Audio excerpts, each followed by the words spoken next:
lutter contre la délinquance juvénile et l'insécurité en RDC, la plateforme des jeunes Réserve de la République a lancé ce vendredi 5 avril 2024 au Salon Bleu de l'immeuble intelligent la campagne de la révolution patriotique dénommée Zéro traître, Zéro Kuluna Sufachi. Au cours de cette rencontre, les participants ont été mobilisés à prendre à bras les corps la situation d'agression rwandaise dont la RDC fait face et former des groupes de vigilance dans toutes les provinces et territoires afin de soutenir les forces armées et les services de sécurité et surtout inculquer aux jeunes l'amour de la patrie. D'après Maître Nathanaël Atibou Katameya, coordonnateur national de la plateforme Réserve de la République et vice-président du Conseil national de la jeunesse, cette initiative vient soutenir les efforts du chef de l'État Félix Tshisekedi dans sa vision d'un Congo plus uni, plus fort, plus prospère, tout en dénonçant tous les ennemis internes. Le lancement de cette campagne a été marqué par plusieurs discours. Dans leurs interventions, le coordonnateur adjoint Hervé Tansia, le président du conseil d'administration de l'AMIBA Charles Okoto, les directeurs du cabinet du ministre de la Jeunesse, Maître Passimbayo, et les vice-ministres de la Justice, Amato Bayoubazire, ont salué à juste titre cette campagne citoyenne portée par la Réserve de la République. Les leaders des jeunes présents à cette rencontre ont pris l'engagement de lutter activement contre la criminalité et la traîtrise. À l'issue de cette rencontre, Maître Nathanaël Atibou, coordonnateur national de la plateforme Réserve de la République et vice-président du Conseil national de la jeunesse, revient sur le bien fondé de cette campagne. Nous venons de lancer l'opération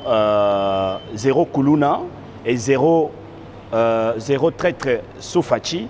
C'est justement une opération qui rentre dans le cadre de la campagne que nous avions lancée depuis le 15 novembre 2023, la campagne sur la révolution patriotique.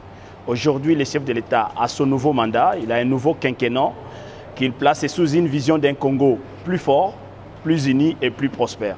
Donc il n'est nullement question que quiconque vienne bafouer les efforts qui nous amènent vers l'émergence de notre pays. Aujourd'hui, nous sommes dans une situation d'agression rwandaise avec la collaboration de certains compatriotes traîtres. C'est pourquoi la jeunesse congolaise doit agir. Et aujourd'hui, nous soutenons officiellement, l'initiative du gouvernement au travers le VPM de l'intérieur sur l'opération Panthère Noire.